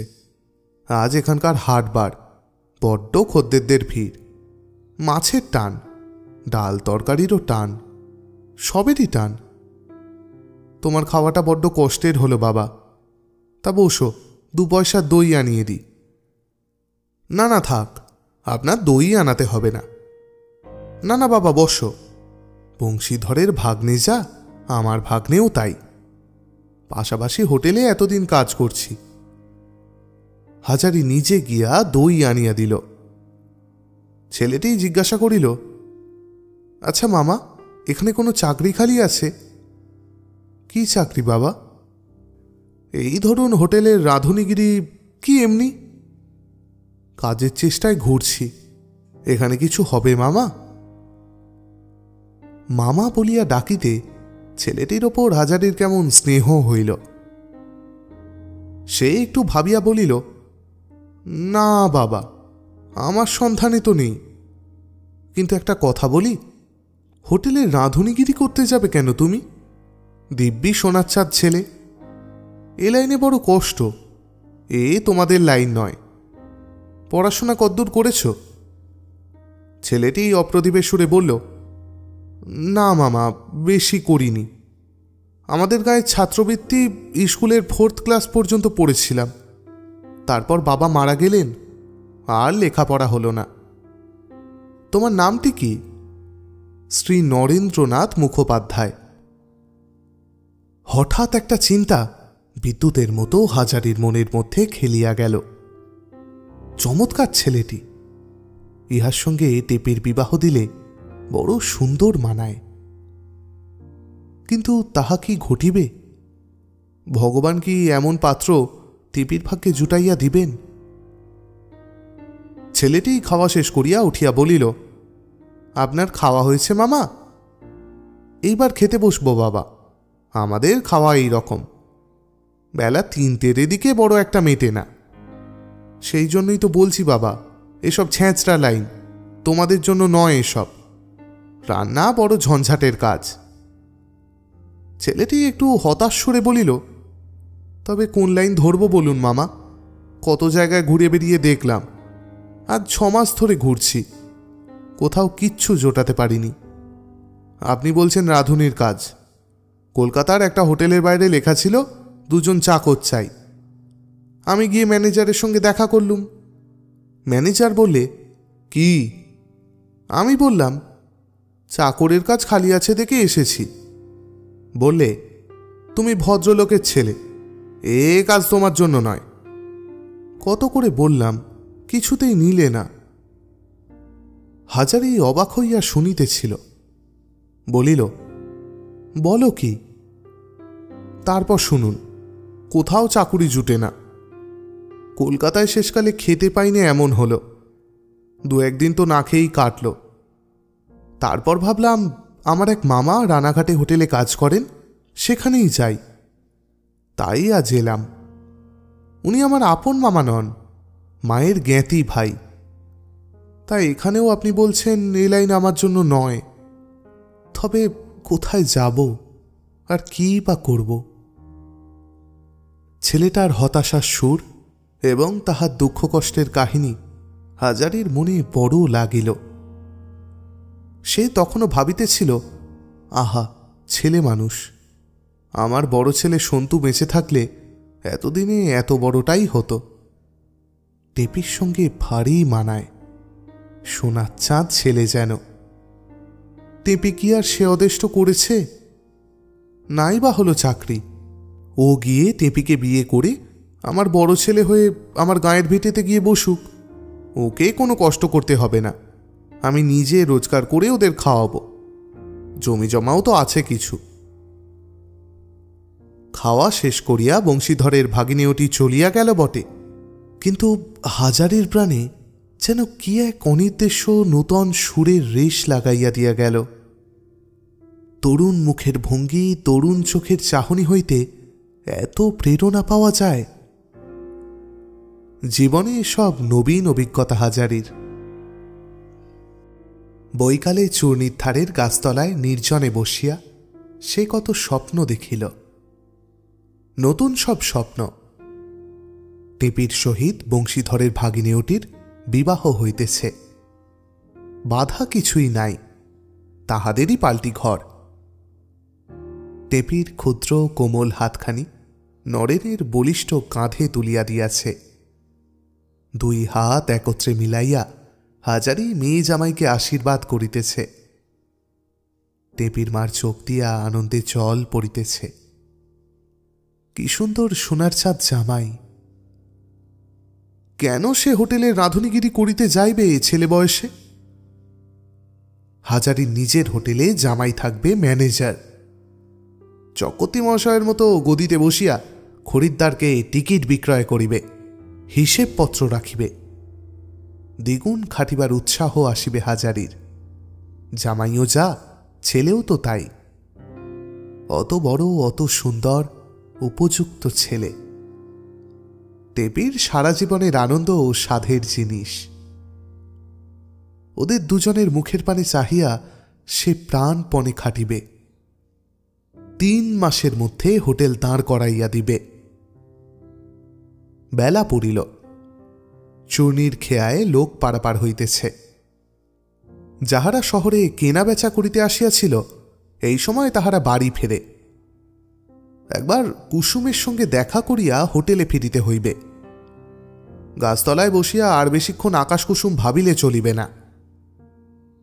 রতন ঠাকুর সম্ভব এবেলাও দেখা দিতেছে না, তাহাকে একাই সব কাজ করিতে হইবে। কিন্তু সত্যি কি আকাশ কুসুম? হোটেল তাহার হইবে না? দেবীর সঙ্গে ওই ছেলেটির... যাক, বাজে ভাবনার দরকার নাই, দেরি হইয়া যাইতেছে। পদ্মঝি বৈকালের দিকে হাজারিকে বলিল, বলি, হ্যাঁ গো ঠাকুর, আজ মাছের মুড়োটা কি হলো গা? আজ তো কর্তাবাবুর জ্বর, তিনি বেলা 11টার মধ্যে চলে গিয়েছেন। অত বড় মুড়োটার কি একটা টুকরোও চোখে দেখতে পেলাম না। হাজারি মাছের মুড়োটা লুকাইয়া কুসুমকে দিয়ে আসিয়াছিল। বড় মাছের মুড়ো সাধারণত কর্তার বাসায় যায়, কিন্তু আজ কর্তার অসুখ, তিনি বেশিক্ষণ হোটেলে ছিলেন না। মুড়োটা পদ্মঝি নিজের বাড়ি লইয়া যাইত। হাজারি কখনো মুড়ো নিজে খায় নাই, রতন ঠাকুর খাইয়াছে। পদ্মঝি তো প্রায়ই লইয়া যায়। হাজারির দাবি কি থাকিতে পারে না মুড়োর ওপর? তাই সে সেটা কুসুমকে দিয়ে আসিয়াছিল যখন ছুটি করিয়া চূর্ণির ঘাটে বেড়াইতে যায় তখন।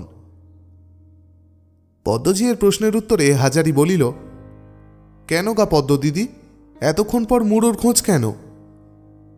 এতক্ষণ পরই হোক আর যতক্ষণ পরেই হোক, কি হলো কি মুড়োটা? আমার কি একদিন খেতে নেই? তোমরা তো সবাই খাও, আমি আজ খেয়েছি। কই, মুড়োর কাঁটা চোখরা তো কিছু দেখলাম না, কোথায় বসে খেলে? হাজারির বিব্রত ভাব পদ্মঝির চোখ এড়াইল না। সে চড়া গলায় বলিল, খাওনি তুমি, খেলে কিছু বলতাম না, সেটা তুমি লুকিয়ে বিক্রি করেছ। কেমন ঠিক কথা না? চোর জুয়াচোর কোথাকার, হোটেলের জিনিস লুকিয়ে লুকিয়ে বিক্রি। আচ্ছা, তোমাকে চুরির মজা আমি টের পাওয়াচ্ছি, আসুক কর্তা। হাজারি বলিল, না না পদ্ম দিদি, বিক্রি করব কাকে? রাধা মুড়ো কে নেবে? সত্যি আমি খেয়েছি। আবার মিথ্যে কথা? আমি এতকাল হোটেলে কাজ করে হাতে ঘাঁটা পরিয়ে ফেললুম, মাছের মুড়োর কাঁটা চোখরা আমি চিনি নে না? অত বড় মুড়োটা 4 আনার কম বিক্রি করনি। জমা দাও সে পয়সা গদিতে, ওবেলা নইলে দেখো কি হাল করি কর্তার সামনে। আচ্ছা আচ্ছা, নিও 4 পয়সা, আমি দেব। একটু মুড়ো খেয়ে যদি দাম দিতে হয় তাই নিও।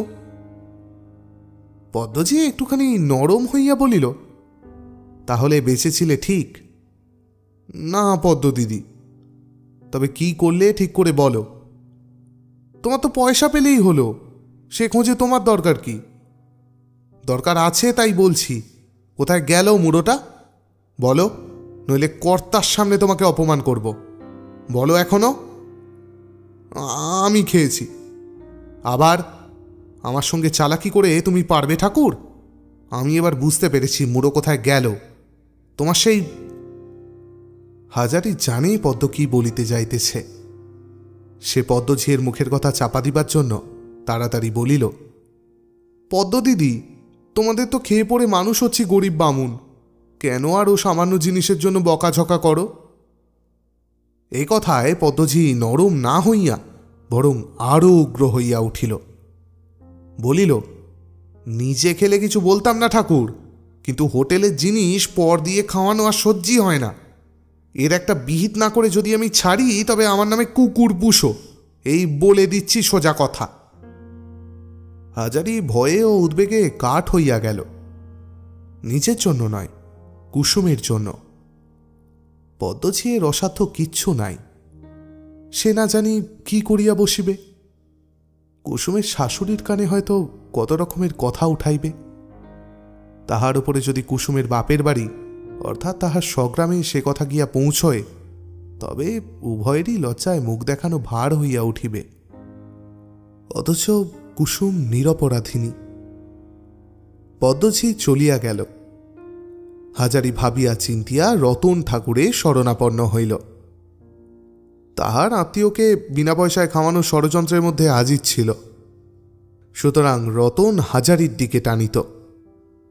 সে বলিল, তুমি কিছু ভেবো না হাজারিদা, পদ্ম দিদিকে আমি ঠান্ডা করে দেব। মুড়ো বাইরে নিয়ে যাবে তা আমায় একবারটি জানালে হতো নি? তোমায় কত বুঝিয়ে পারবো আমি। কিছু পরে সন্ধ্যার দিকে বেচু চক্রবর্তী আসিলেন। চাকর হুঁকায় জল ফিরাইয়া তামাক সাজিয়া আনিল। হুঁকা হাতে লইয়া বেচু চক্রবর্তী বলিলেন, ধুনো গঙ্গা জল দে আগে, আর পদ্মকে বাজারে ফদ্দ দিতে বলে দে। কয়লাওয়ালা মহাবীর প্রসাদ বসিয়াছিলেন পাওনার প্রত্যাশায়। তাকে বলিলেন, সন্ধ্যার সময় এখন কি? ওবেলা তো 12.5 আনা দিয়ে গিয়েছ, আবার এবেলা দেওয়া যায়? কাল এসো। তোমার কি? একটা রোগা কালো মতো লোক হাত জোর করিয়া প্রণাম করিয়া বলিল, বাবু সেদিন কুমড়ো দিয়ে এলাম, তার পয়সা।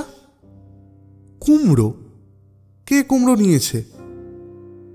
আগে বাবু, আপনাদের হোটেলে দিয়ে গিয়েছিলাম, 6 আনা দাম বললাম, তা তিনি বললেন 5 গন্ডা পয়সা হবে। তা বলি ভদ্রলোকের কথা, তাই দেন। তিনি বললেন আজ নয়, বুধবার এসে নিয়ে যাবেন, তাই এলাম। 6 আনা পয়সার কুমড়ো ধারে কে নিয়েছে? খাতায় কি বাজারের ফর্দের মধ্যে তো ধরা নেই। এ তো বাবু আশ্চর্য কথা। আমরা ধারে জিনিসপত্র খরিদ করি নে, যা কিনি তা নগদ। কে তোমার কাছে কুমড়ো নিলে? আচ্ছা দাঁড়াও দেখি। বেচু রতন ও হাজারি ঠাকুরকে ডাকিয়া জিজ্ঞাসা করিলেন। তাহারা কুমড়ো কেনা তো দূরের কথা, কত 5-6 দিনের মধ্যে কুমড়োর তরকারিও রাঁধে নাই। বলিলে, কোনো কুমড়া চোখে দেখে নাই এই কয়দিনে। কথাবার্তার মধ্যে পদ্মজি বাজারের ফর্দ লইয়া ঘরে ঢুকিতেই কুমড়াওয়ালা বলিয়া উঠিল, এই যে ইনিই তো নিয়ে এলেন, সেই কুমড়ো মাঠাকরণ। বললেন বুধবার আসতি, তাই আজ এলাম। বাবু জিজ্ঞেস করছিলেন কুমড়ো কে নিয়েছেন। পদ্মজি হঠাৎ যেন একটু অপ্রস্তুত হইয়া পড়িল। বলিল, হ্যাঁ কুমড়ো নিয়েছিলাম, তা কি হবে? 5 আনা পয়সা নিয়ে কি পালিয়ে যাব? দিয়ে দাও তো কর্তাবাবু ওর পয়সা মিটিয়ে, আমি এরপরে। বেচু চক্রবর্তী দ্বিরুক্তি না করে কুমড়োওয়ালাকে পয়সা মিটাইয়া দিলেন। সে চলিয়া গেল। রতন ঠাকুর আড়ালে গিয়া হাজারিকে বলিল, হাতে হাতে ধরা পড়ে গেল পদ্মদিদি, কিন্তু কর্তাবাবুর দরদটা একবার দেখেছ হাজারিদা? ও আর দেখা দেখি কি, দেখেই আসছি। আমি যদি কুমড়ো নিতাম তবে পদ্মদিদি আজ রসাতল বাঁধাত, কর্তাবাবুও তাতেই সায় দিতেন। এ তো আর আমি তুমি নই, এ হোটেলে পদ্মদিদিই মালিক। তুমি এইবার একবার বলো পদ্মদিদিকে মুড়োর কথাটা, নইলে ও এক্ষুনি লাগাবে কর্তাকে। রতন পদ্মজিকে আড়ালে বলিল, ও পদ্মদিদি, গরিব বামুন তোমার দরে করে খাচ্ছে, কেন আর ওকে নিয়ে অমন করো? একটা মুড়ো যদি সে খেয়েই থাকে, এতদিন খাটছে এখানে, তা নিয়ে তাকে অপমান করো না। সবাই তো নেয়, কেউ তো আর ছাড়ে না। আমি নিই নে না তুমি নাও না, বেচারিকে কেন বিপদে ফেলবে? পদ্মজি বলিল, ও খায়নি, ও এখান থেকে বের করে ওর সেই পেয়ারের কুসুমকে দিয়ে এসেছে। আমি কি কচি খুকি, কিচ্ছু বুঝি নে? নচ্ছার বদমাইশ লোক কোথাকার। রতন হাসিয়া বলিল, যা বোঝে সে করুক গিয়ে পদ্মদিদি, তোমার আমার কি? সে মুড়ো নিজে খাক, পরকে দেয়, তোমার তা দেখার দরকার কি? তুমি কিছু বলো না আজ ওকে। পদ্মজি কুমড়ার ব্যাপার লইয়া কিছুটা অপ্রস্তুত হইয়া পড়িয়াছিল, নতুবা রতনের কথা সে এত সহজে রাখিত না। বলিল, তাহলে বারণ করে দিও ওকে, বারদি করে যেন এমন আর না করে, তাহলে আমি অনর্থ বাঁধাবো, কারোর কথা শুনব না। সে রাত্রে হোটেলের কাজকর্ম চুকাইয়া হাজারি চূর্ণির ধারে বেড়াতে গেল। দিব্য জ্যোৎস্না রাত, প্রায় 12:30 বাজে। আজ কি সর্বনাশী আরেকটু হলে হইয়াছিল। তাহার নিজের জন্য সে ভাবে না, ভাবে কুসুমের জন্য। কুসুম পাড়া গাঁয়ের মেয়ে, সেখানে তার বদনাম রটিলে উভয়েরই সেখানে মুখ দেখানো চলিবে না। আর তাহার এই বয়সে বদনাম রটিলে লোকেই বা বলিবে কি? কুসুমকে সে মেয়ের মতো দেখে, ভগবান জানেন। ওসব খেয়াল তাহার থাকিলে এই রানাঘাট শহরে সে কত মেয়ে জুটাইতে পারিত। এই রাধা বল্লভতলার মাটি ছুঁইয়া সে বলিতে পারে জীবনে কোনো দিন ওসব খেয়াল তার নাই। বিশেষত কুসুম। ছি ছি, টেপির সঙ্গে যাহাকে সে অভিন্ন দেখে না, তাহার সম্বন্ধে রতন ঠাকুরের কাছে পদ্মজি যেসব বিশ্রী কথা বলিয়াছে, শুনিলে কানে আঙুল দিতে হয়। রাত প্রায় 1:30 বাজিয়া গেল। শহর নিশুতি হইয়া গিয়াছে। কেবল কুণ্ডুদের চূর্ণির ধারের কাঠের আড়তে হিন্দুস্তানি কুলিরা ঢোলক বাজাইয়া বিকট চিৎকার শুরু করিয়াছে। এই নাকি উহাদের গান। যখন নর্থ বেঙ্গল এক্সপ্রেস আসিয়া দাঁড়ায়, তখন সে হোটেল হইতে বাহির হইয়াছে, আর এখন স্টেশন পর্যন্ত নিস্তব্ধ হইয়া গিয়াছে। কারণ এত রাতে কোনো ট্রেন আসে না। রাত 4টা হইতে আবার ট্রেন চলাচল শুরু হইবে। হোটেলের দরজা বন্ধ। ডাকাডাকি করিয়া মতি চাকরের ঘুম ভাঙাইতে তাহার প্রবৃত্তি হইল না। বড় গরম। স্টেশনের প্ল্যাটফর্মেই না হয় বাকি রাত্রটুকু কাটাইয়া দেওয়া যাক। আজ রাত্রে ঘুম আসিতেছে না চোখে। ভোরে উঠিয়া ও হোটেলের সামনে আসিয়া হাজারি দেখিল হোটেলের দরজা এখনো বন্ধ। সে একটু আশ্চর্য হইল। মতি চাকর তো অনেকক্ষণ উঠিয়া অন্যদিন দরজা খোলে। ডাকাডাকি করিয়াও কাহারও সাড়া পাওয়া গেল না। তারপর গদির ঘরের জানালা দিয়া ঘরের মধ্যে উঁকি মারিয়া দেখিতে গিয়া হাজারি লক্ষ্য করিল বাসনের ঘরের মধ্যে অত আলো কেন। ঘুরিয়া আসিয়া বাসনের ঘরের দরজা খোলে। ঘরের মধ্যে কেহই নাই। মতি চাকরেরও সারা শব্দ নাই কোনো দিকে। এরকম তো কখনো হয় না। এমন সময় যদু মারুজ্যের হোটেলের চাকর নিমাই গয়লাপাড়া হইতে চায়ের দুধ লইয়া ফেরিতেছে দেখা গেল।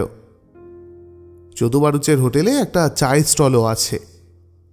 খুব সকাল হইতেই সেখানে চা বিক্রি শুরু হয়। হাজারিটাকে নিমাই আসিল। দুজনে মিলে ঘরের মধ্যে ঝুঁকিয়া দেখিল মতি চাকর খাবার ঘরে শুইয়া দিব্যি নাক ডাকাইয়া ঘুমাইতেছে। উভয়ের ডাকে মতি ধর্মর করে উঠিল। হাজারি বলিল, মতি, দরজা খোলা কেন? মতি বলিল, তা তো আমি জানি না। তুমি রাত্রিতে ছিলে কোথায়? দৌড় খুলল কে? তিনজন ঘরের মধ্যে আসিয়া এদিক ওদিক দেখিল। হঠাৎ মতি বলিল, হাজারিদা, সর্বনাশ! থালা বাসন কোথায় গেল? একখানাও তো দেখছি নে। সে কি? তিনজনে মিলিয়া তন্ন তন্ন করে খুঁজিয়াও কোনো ঘরেই বাসনের সন্ধান পাওয়া গেল না। নিমাই বলিল, চায়ের দুধটা দিয়াসি হাজারিদা। বাসন সব চক্ষুদান দিয়েছে কে? তোমাদের কর্তাকে ডেকে নিয়ে এসো। এদের মধ্যে রতন ঠাকুর আসিল। সেই গিয়া বেচু চক্রবর্তীকে ডাকিয়া আনিল। পদ্মজিও আসিল। চুরি গিয়াছে শুনিয়া পাশের হোটেল হইতে যদু মারুজ্যেও আসিলেন। বাজারের সব লোক জড়ো হইল। থানায় খবর দিতে তখনই এসআই নেপালবাবু ও দুজন কনস্টেবল আসিল। একেবারে হই হই বাঁধিয়া গেল। বেচু চক্রবর্তী মাথায় হাত দিয়া ততক্ষণে বসিয়া পড়িয়াছেন। প্রায় 60-70 টাকা থালা বাসন চুরি গিয়াছে। বেচু চক্রবর্তী বলিলেন, হাজারি, রাতে কোথায় ছিলে? স্টেশনের প্ল্যাটফর্মে বাবু। বড্ড গরম হচ্ছিল, তাই ঘাটের ধার থেকে ফিরে ওখানেই রাত কাটালাম। নেপালবাবু জিজ্ঞাসা করিলেন, কত রাত্রে প্ল্যাটফর্মে শুয়েছিলে? কোন প্ল্যাটফর্মে? আগে বনগা লাইনের প্ল্যাটফর্মের বেঞ্চির ওপর। তোমায় সেখানে কেউ দেখেছিল? না বাবু, তখন অনেক রাত। কত? 1:30টার বেশি ধরুন। এতক্ষণ পর্যন্ত কোথায় ছিলে? রোজ খাওয়া দাওয়ার পরে আমি দুবেলায় চূর্ণির খেয়াঘাটে গিয়ে বসি। কালও সেখানেই ছিলাম। আর কোনোদিন হোটেল ছেড়ে প্ল্যাটফর্মে শুয়েছিলে? মাঝে মাঝে শুই, তবে খুব কম। এরপর বেচু চক্রবর্তীকে পদ্মজি ঝুপি কি বলিল। বেচু চক্রবর্তী নেপালবাবুকে বলিলেন, দারোগা বাবু, একবার ঘরের মধ্যে একটা কথা শুনে যান না দয়া করে। ঘরের ভিতর হইতে কথা শুনিয়া আসিয়া নেপালবাবু বলিলেন, হাজারি ঠাকুর, তুমি কুসুমকে চেনো? হাজারির মুখ শুকাইয়া গেল। ইহার মধ্যে ইহারা কুসুমের কথা আনিয়া ফেলিল কেন? কুসুমের সঙ্গে ইহার কি সম্পর্ক? হাজারির মুখের ভাব নেপালবাবু লক্ষ্য করিলেন। হাজারির উত্তর দিতে একটু দেরি হইতেছিল।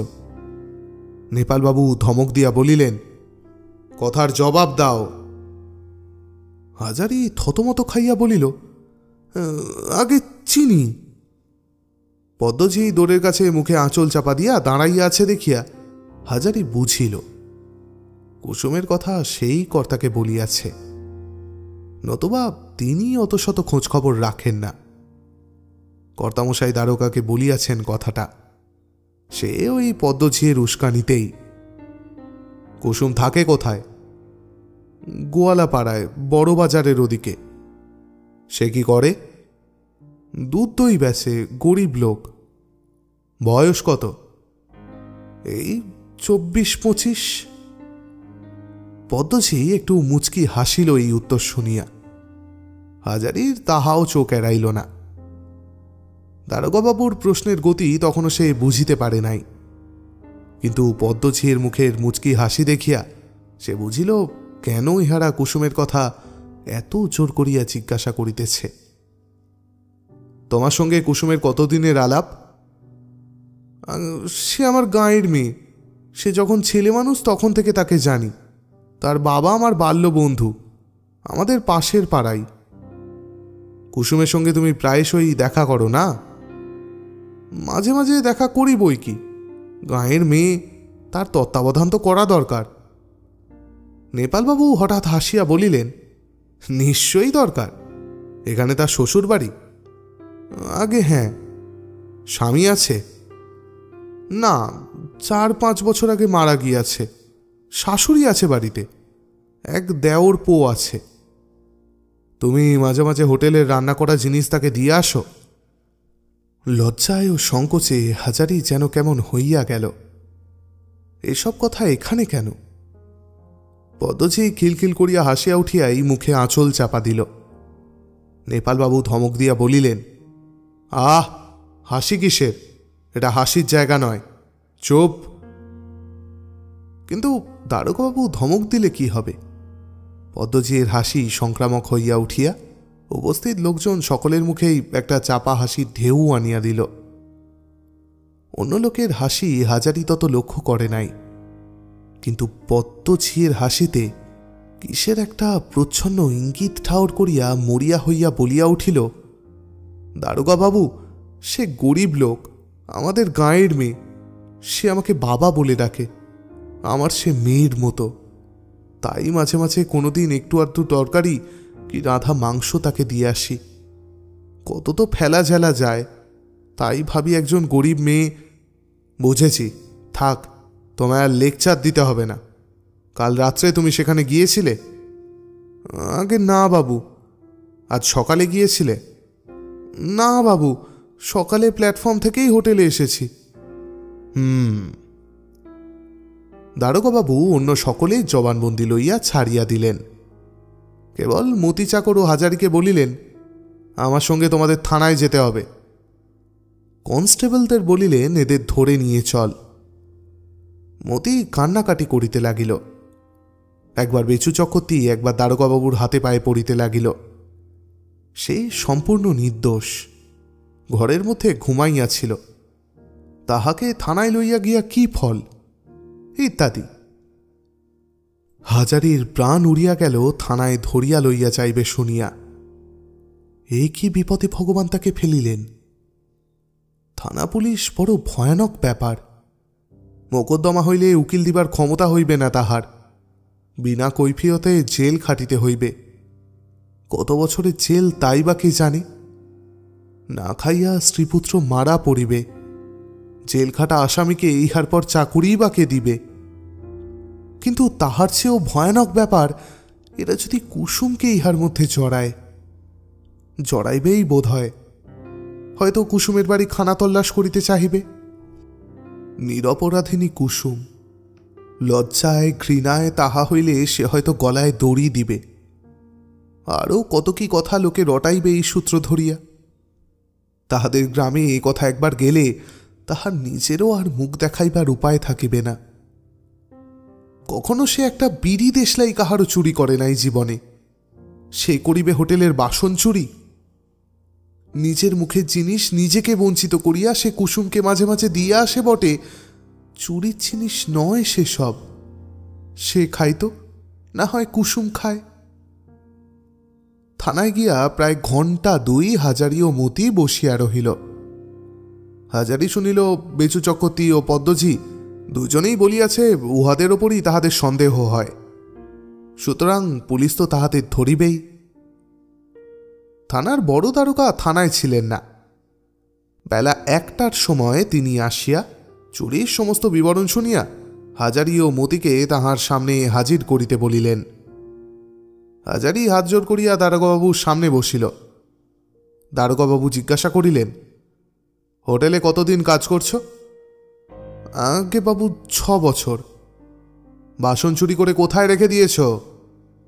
দোহাই বাবু, আমার বয়স 46-47 হলো, কখনো জীবনে একটা বিড়ি কারো চুরি করিনি। দারোগাবাবু ধমক দিয়া বলিলেন, ওসব বাজে কথা রাখো। তুমি আর ওই চাকর বেটা দুজনে মিলে যোগ সাজে চুরি করেছ, স্বীকার করো।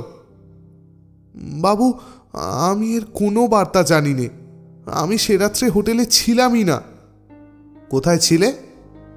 স্টেশনের প্ল্যাটফর্মে শুয়েছিলাম সারা রাত। কেন?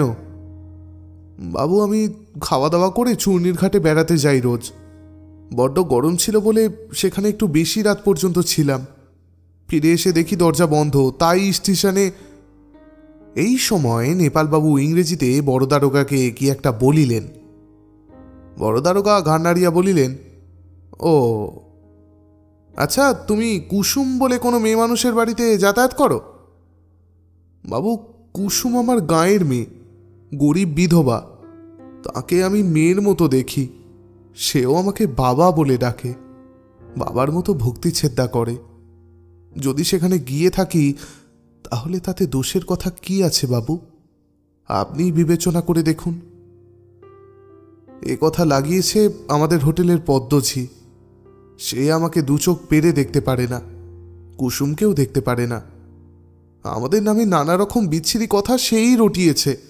আপনি হাকিম, আপনি দেবতা, আর মাথার ওপর চন্দ্রসূর্যি রয়েছেন। আমার 50 বছর বয়স হতে চলল, আমার সেদিকে কোনো মতিবুদ্ধি যায়নি বাবু। আমি তাকে মেয়ের মতো দেখি, এর মধ্যে তাকে জড়াবেন না। সে গেরস্থের বউ, মরে যাবে ঘেন্নায়। বড় দারোগা অত্যন্ত বুদ্ধিমান এবং অভিজ্ঞ লোক। হাজারির চোখে মুখের ভাব দেখিয়া তাহার মনে হইল এ লোকটা মিথ্যা বলিতেছে না। বড় দারোগা মতি চাকরকে অনেকক্ষণ জেরা করিলেন। তাহার কাছেও বিশেষ কোনো সদুত্তর পাওয়া গেল না। তাহার সেই একই কথা, ঘরের মধ্যে অঘরে ঘুমাইতেছিল, সে কিছুই জানে না। বড় দারোগা বলিলেন, দুজনকে হাজতে পুরে রেখে দাও, এমনি এদের কাছ থেকে কথা বেরোবে না, কড়া না হলে এদের কাছে চলে না। হাজারি জানে এই কড়া হওয়ার অর্থ কি। অনেক দুঃখ হয়তো সহ্য করিতে হইবে আজ, সব সহ্য করিতে সে প্রস্তুত আছে, যদি কুসুমের নাম ইহারা আর না তোলে। বেলা 2টার সময় একজন কনস্টেবল আসিয়া কিছু মুড়ি ও ছোলা ভাজা দিয়া গেল। সকাল হইতে হাজারি কিছুই খায় নাই, সেগুলি সে গোগ্রাসে খাইয়া ফেলিল। বেলা 4টার সময় রতন ঠাকুর হোটেল হইতে হাজারির জন্য ভাত আনিল।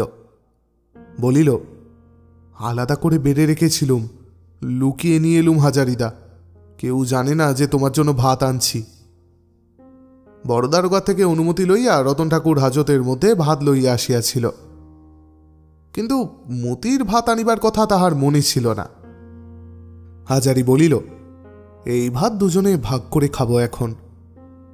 রতন বলিল, হোটেলে মহাকাণ্ড বেঁধে গিয়েছে, একটা ঠিকে ঠাকুর আনা হয়েছিল, সেই কাজের বহর দেখে এবেলাই পালিয়েছে, খদ্দের অনেক ফিরে গিয়েছে। পদ্ম বলছে তুমি আর মতি দুজনে মিলে এই চুরি করেছ।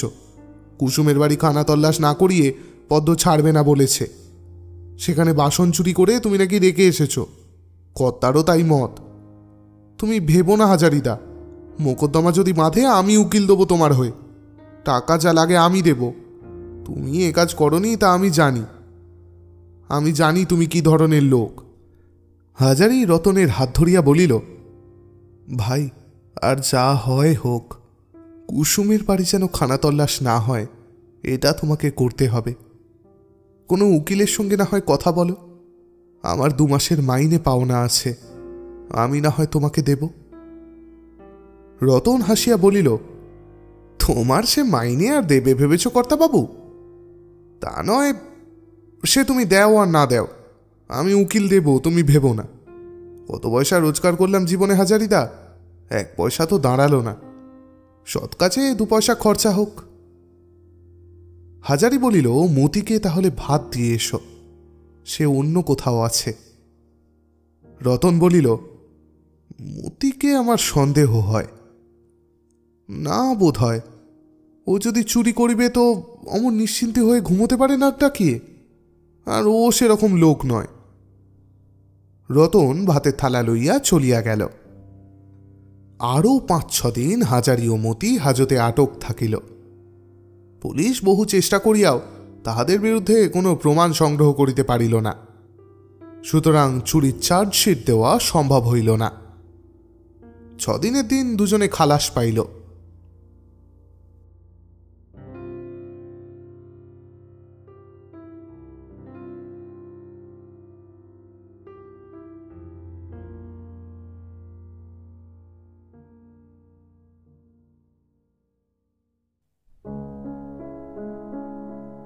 শেষ হল বিভূতিভূষণ বন্দ্যোপাধ্যায় রচিত আদর্শ হিন্দু হোটেলে 3য় পর্ব।